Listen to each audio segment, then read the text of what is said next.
Hi everyone. I am up first to record the presentation for my group's topic, which is co-occurring disorders. My group members are myself, I'm Shannon Brady, Serena Randall, and Lindsay Hannock. Firstly, I'm going to go into detail with the client's case study and the client's biopsychosocial assessment. This is the client's identifying information. Our client name is Jamil Thomas. Of course, that is changed to protect client identity. Our client is 17 years old, male, black, straight, non-Hispanic, identifies as Christian, single, no children, 9th grade education. He is from a low income or low socioeconomic background and unemployed.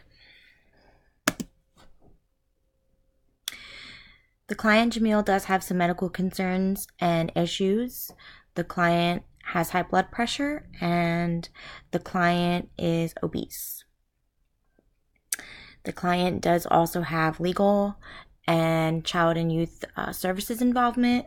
Jamil has been in custody of Division of Family Services since April of 2018, and Jamil has been on probation since July of 2017 and has continuously been involved with new charges throughout the case history. All right, so now we're going to give detail on the presenting problem with the client. The source of information would be a face-to-face interview with the client. The client's reason for admission would be, I hate foster care, I'm going crazy in foster care. And speaking to the family and or guardian reason for admission would be DFS, since DFS holds custody of Jamil Thomas. DFS placed Jamil for complete diagnostic evaluation and treatment recommendations. Immediate stressors, the client is diagnosed with severe bipolar 1 disorder. Client is non-compliant with psychiatric medications. Recent crisis, yes, client entered foster care after a history of failed placements with relatives. Client was with paternal grandma, former stepmother, maternal aunt, and father. And mother, too, at some point. Impact on the family. Paternal grandmother had guardianship of Jamil but gave child back to mother after child began to use marijuana and show signs of bipolar disorder. Mother has or had a history of physical abuse and neglect towards Jamil. This is presenting problem continued. Client does not want to be in foster care. Client is oppositional to rules and structure of any kind. Client's family has a history of foster care, bipolar disorder, and family incarceration. Client's maternal grandmother was convicted of first-degree murder and served a life sentence in prison. Client's mother and siblings grew up in foster care as a result. Client's mother has bipolar 1 diagnosis. Client's mother has severe history of abuse and neglect of her children. She has previous children that she's been TPR'd, so she's lost her parental rights. Client presents with homicidal ideations frequently towards social worker. And finally, client uses marijuana frequently and would use every day, all day, if I could. End quote. These are the diagnoses from the DSM-5.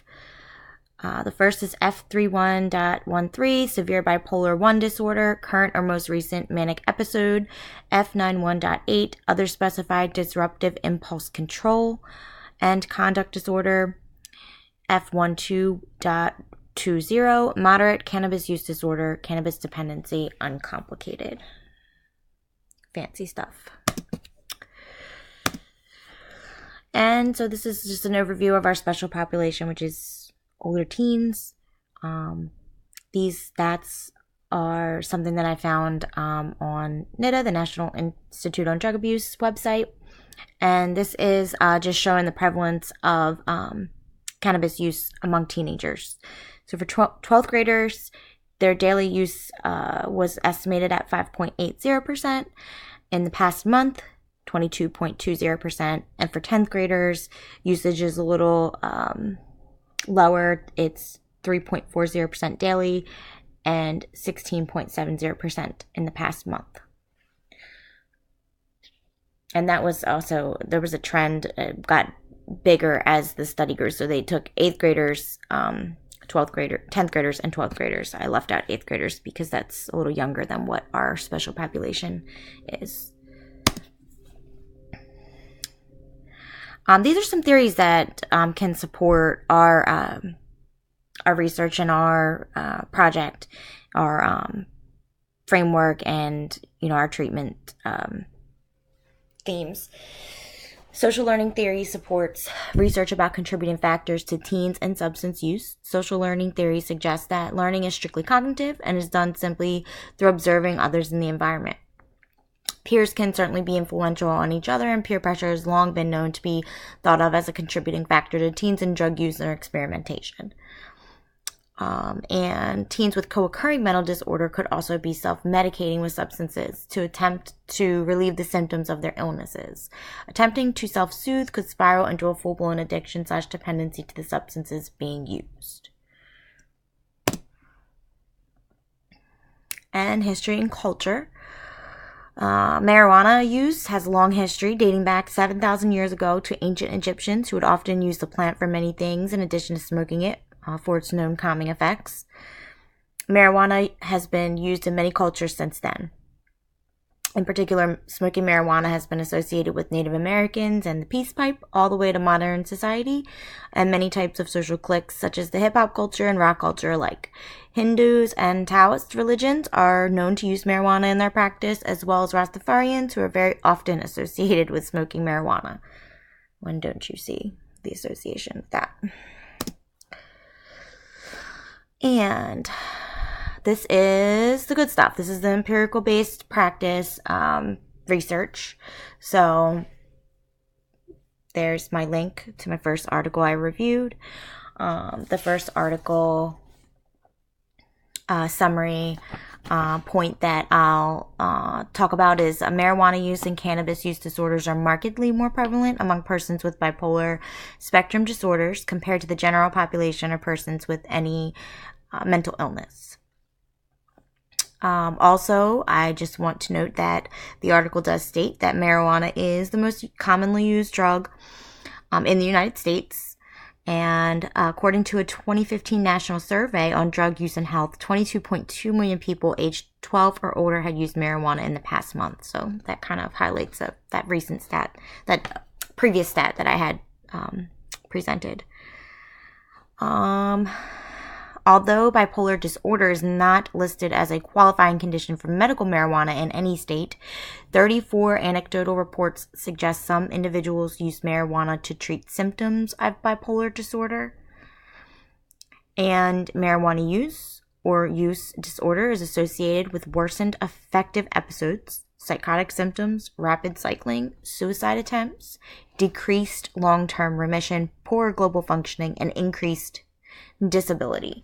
So I wanted to talk a little bit about the components of marijuana because this article definitely had some good details about that. And it highlights the point that marijuana is not a single chemical compound, it's a plant. So it's composed of more than 500 chemical substances. And since the late 1980s, science and research has recognized that humans and other mammals have cannabinoid receptors throughout their body.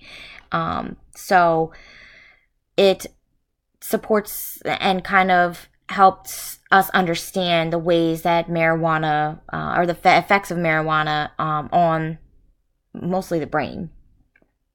Of the two known cannabinoid receptors, CB1 and CB2, CB1 is expressed abundantly in the brain and CNS, central nervous system, while CB2 expression is low in the CNS, central nervous system, but high in peripheral immune cells and tissues. So you've probably heard of cannabinoids, CB1 and CB2, And you've definitely heard of THC. So those are the two most studied components of marijuana. And bipolar patients who stop using marijuana during manic and mixed episodes have similar clinical and functional outcomes to those who never use marijuana, while continued use is associated with higher risk of recurrence and poorer functioning. So marijuana use is associated with earlier age onset of bipolar disorder, prolonged or worsened manic episodes, and increased likelihood of suicide attempts. Just another highlight from the article here. And